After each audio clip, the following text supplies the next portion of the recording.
여러분 안녕하십니까? 랜드프로에서 분양권 가이를 맡고 있는 박형수입니다. 반갑습니다. 자, 이번에는 자이 쪽에서 이제 진행을 하는데 그 중에서도 홍성자이가 있습니다. 그래서 홍성은 아마 여러분들이 많이 들어보셨을 것 같아요. 예, 홍성이 계속 이제 부각이 좀 많이 됐죠. 원래 옛날서부터는 이제 서해안 복선 전철이 계속해서 이제 내려오는, 그때 당시에는 뭐 중간에 뭐 전철역이 뭐 11개 정도가 있네 없네 이제 그런 얘기를 많이 했었었고, 그리고 이제 자항선이 가던 곳이 이제 홍성이었었고, 그 서해안 복선 전철이 이제 홍성까지 또 같이 가는 걸로 해서 이야기가 많이 돼 있었었죠. 홍성에서는 이제 구시가지 홍성 말고 그 위쪽에 북쪽으로 해갖고 이제 내포 신도시를 또 하나 만들어 놓기도 하고 이제 그랬었죠. 사실 이제 저 같은 경우는 이제 삽다리라 그러죠. 충남 삽다리 이제 거기서 이제 시골이고 하니까 오토바이도 타고 뭐 슬리퍼도 끌고 그냥 막 거기까지 쭉 달리기도 하고 했던 곳이 이제 홍성이에요, 사실. 그렇기 때문에 홍성이 또 지역적인 연고도 있고 좀 많이 왔다 갔다 많이 했죠. 그렇기 때문에 홍성을 잘 알고 있는데, 어려서부터 갔던 그 홍성 지역이 뭐 내포 신도시가 생긴다는 것도 되게 뭐 좀 서프라이징한 일이었었는데, 계속해서 홍성역 자체가 엄청나게 또 이제 발전을 할 수 있는 계획이 잡혀져 있는 게 굉장히 많거든요. 그러니까 홍성이 진짜 어쩌려고 그래 나 이런 생각이 막 드는 거예요, 진짜. 그 홍성을 한번 같이 보실게요. 자, 이제 홈페이지를 맨 처음에 들어가서 이제 보시게 되면은, 원래 이제 제가 여기 나와 있는 기존의 광고 같은 것들은 그냥 다 안 보고 다 넘어가는데, 이거는 좀 괜찮은 것 같아요. 이건 내용이 뭐냐면은, 원래는 그 분양을 하게 되면은 모델하우스가 있잖아요, 그죠? 견본주택이라고 해가지고 이제 그게 따로 나와 있고, 그리고 이제 현장에 나와 있고, 그런데 여기는 한 가지가 더 있습니다. 그래서 청약 상담실이라고 해가지고 GS자 같은 경우는 여기에 대해서 되게 많이 신경을 많이 쓰고 있더라고요. 왜 그러냐면은, 홍성에서는 그 청약 통장을 가지고 있는 사람들이 별로 없어요. 왜 없다고 얘기하는 줄 아세요? 청약 통장은 다 있어요. 굉장히 많이, 뭐 3만 명 이상이 다 가지고 있는데, 이게 청약 통장인지를 모르는 거예요.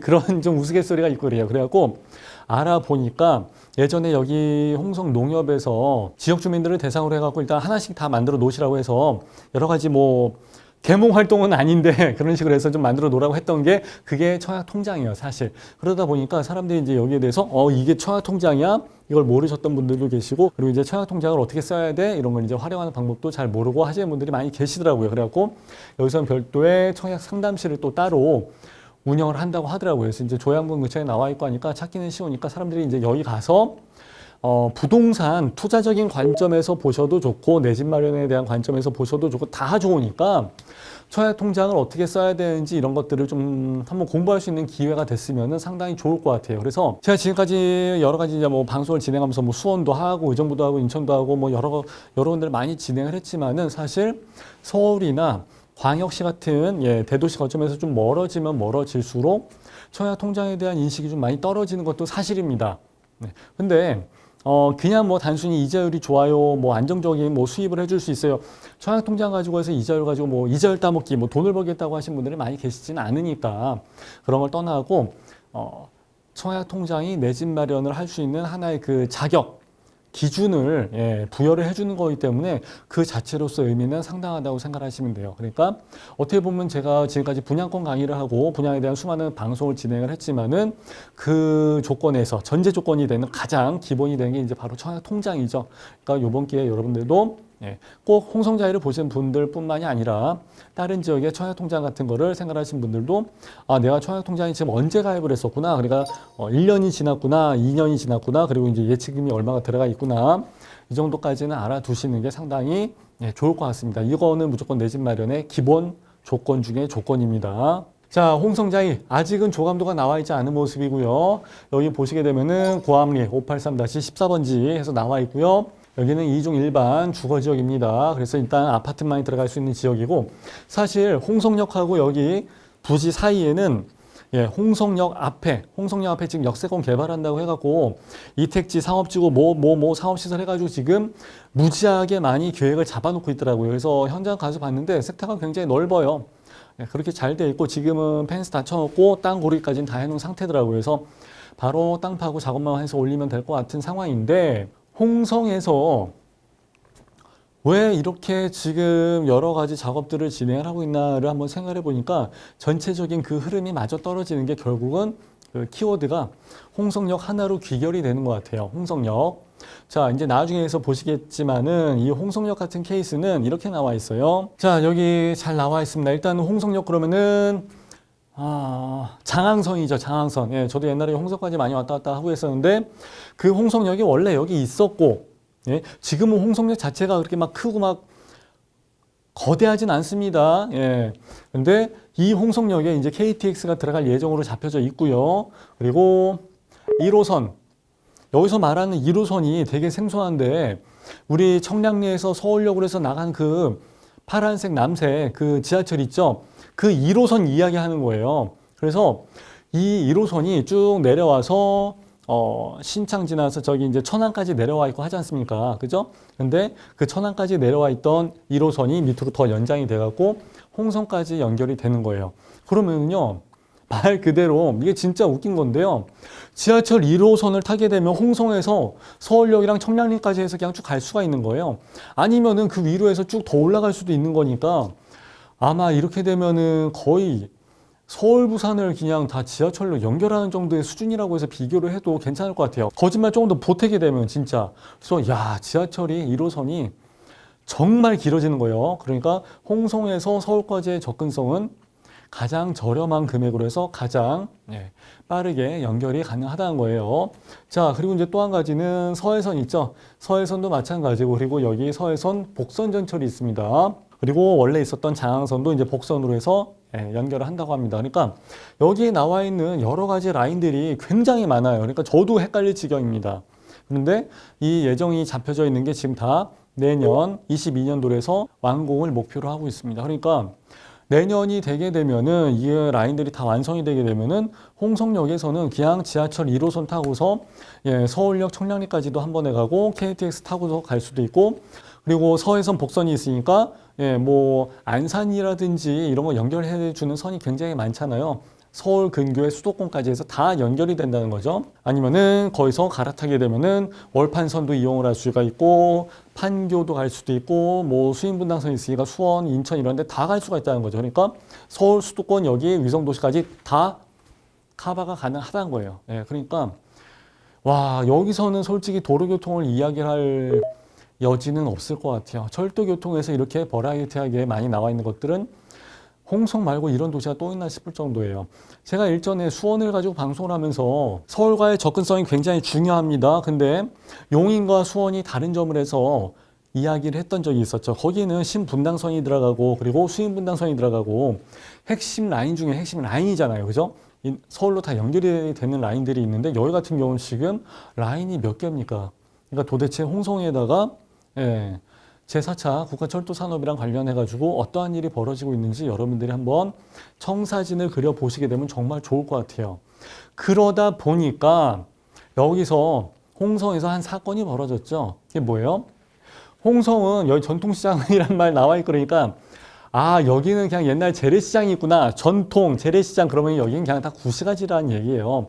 그래서 홍성에서 구시가지가 있고 그리고 이 위쪽으로 해서 올라가시게 되면은 이 도로 하나 있죠. 이제 내포 쪽으로 해서 빠지는 도로가 하나 있습니다. 내포는 말 그대로 그냥 깔끔해요. 그냥 신도시 개념이다 보니까 저도 뭐 홍성에 지인이 있었고 그리고 예전에 또 할머니 모실 때도 많이 내려가다 보면은 깔끔한 동네가 나와서 여기가 내포구나 딱 감을 잡고 이제 그랬었던 기억이 나요. 근데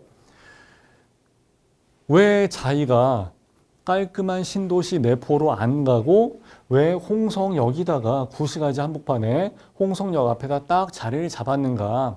이 관점을 여러분들이 정확하게 해석을 하실 수 있으면은 부동산 투자를 보는 그 흐름, 그 눈이 거의 다 이제는 띄어졌다고 생각하셔도 될 것 같아요.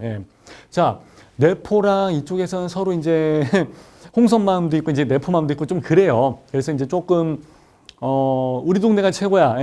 이런 거를 좀 많이 하시는 분위기인 것 같은데, 일단은 동네 자체가 물론 깔끔하긴 깔끔해요. 그리고 여기와 여기와서의 그 결정적인 차이점이 뭐냐면은, 내포 신도시가 아직은 많이 무르익지를 않았습니다. 그래서, 뭐 공무원들이 많이 일을 하고 가지만은 사실상 밥 먹으면 집에 가야죠. 근데 그 집이 이제 여기 내포가 아닌 거죠. 그러다 보니까 이제 주말에 상권이라든지 이게 조금 약하고 아직은 상가가 많이 차 있지 않은 그런 모습이에요. 그래서 만일 여러분들이 상가 점포를 하나 투자를 해서 내고 싶은 생각이다 그러면은 홍성에다 내시겠어요? 아니면은 내포에다 내시겠어요? 언젠가는 먼 훗날에는 내포가 더 잘 될 수도 있겠죠. 하지만은 계속 그때까지 이자 나가면서 임대 못 맞추고 이러고 있다고 상상을 해보시면 이건 정말 체감이 많이 될 거예요. 그러다 보니까 자이가 홍성에다가 이제 자리를 하게 됐어요. 그러다 보니까 이제 여러 가지 얘기가 많이 나왔었죠. 내포에서는 보시게 되면 롯데캐슬 말고는 딱 1군 브랜드는 없어요, 사실. 그러다 보니까 이제 홍성이 여기에는 막 다 2군 브랜드가 잔뜩 있고 하다 보니까 아우, 우리는 그런 데 안 가지. 우린 그런 데 가면 안 되는데 하면서 이제 그런 얘기도 많이 나오고, 그러다 보니까 상당히 많이 고민을 하다가, 결국 홍성에다 자리를 잡는 걸로 결정을 했다고 이야기를 하더라고요. 그리고 마침 여기 입지가 상당히 괜찮습니다. 저도 여기 직접 현장을 가서 봤는데, 언덕이 좀 있어요. 언덕이 좀 이렇게 고바워져 있고, 제법 조금 올라갑니다. 좀 올라가는데 거기에다가 27층짜리를 이제 짓게 되는 거예요. 근데 홍성에서는 뭐 여러 가지 아파트들이 있긴 하지만 뭐 다 구축이고 뭐 브랜드는 당연히 없고요.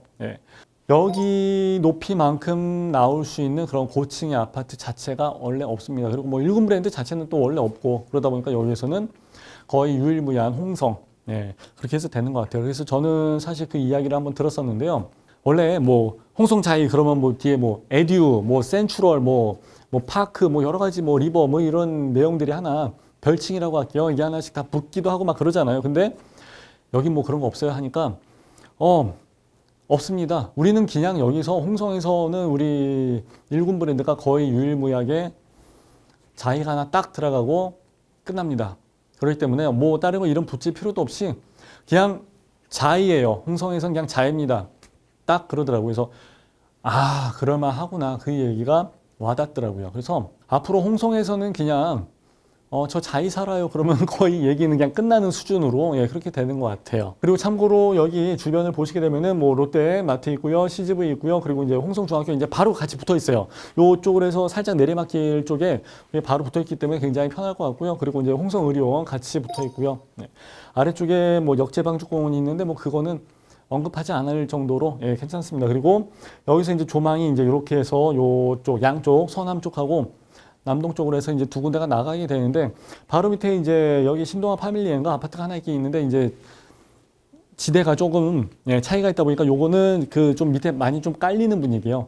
층수가 그렇게 높지도 않고 그러다 보니까 여기 위에 언덕 위에 지어지는 자이에서는 거의 밑으로 아마 잘 안 보이게 될 거고 조망은 거의 다 빵 하고 터지는 쪽으로. 제가 여기 현장 갔을 때 내가 왜 드론을 깜빡 잊고 안 갖고 왔을까 아쉬워할 정도로 여기 조경이 괜찮습니다. 조망, 가시거리 다 뻥뻥 뚫려서 나옵니다.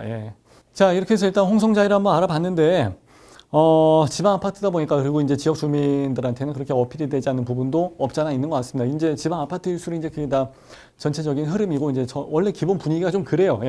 그런데 저 같은 경우 사실 뭐 홍성뿐만이 아니라 뭐 청주, 오성, 모창 뭐 거기는 안 가봤겠습니까? 그리고 진짜 저도 듣도 보도 못한 동네까지도 많이 전국을 많이 다녀봤는데 맨 처음에 아파트가 나왔을 때 그때 분양을 받아갖고 들어가는 게 가장 베스트 케이스고요.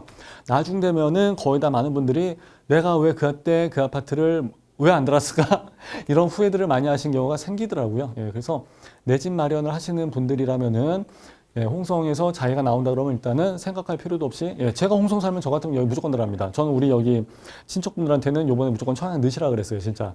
그리고 전략적으로 어디에다 어떻게 넣으시라는 것까지 다 말씀을 드렸어요. 그리고 기존의 아파트나 빌라에서 살고 계시는 분들도 제가 알기로 아마 연식들이 아마 꽤 됐을 겁니다. 홍성에서 연식이 거의 다 됐어요. 20년 넘은 거는 뭐 기본이고 하기 때문에 아마 추가적인 금액이 계속해서 발생을 하게 될 거예요. 뭐 사람이 아픈 것처럼 수도가 이렇게 좀 새기도 하고 뭐 보일러가 갑자기 한겨울에 안 되기도 하고 이제 여러 가지 문제가 좀 생기게 될 건데 아마 청약을 넣으시는 게 좋을 겁니다.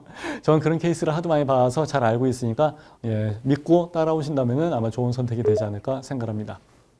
자, 이렇게 해서 홍성 자이에 대해서 한번 알아봤고요. 여러분들 내 집 마련하실 때 그리고 자산관리 차원에서도 좋은 선택, 좋은 선택지가 되었으면 합니다. 감사합니다.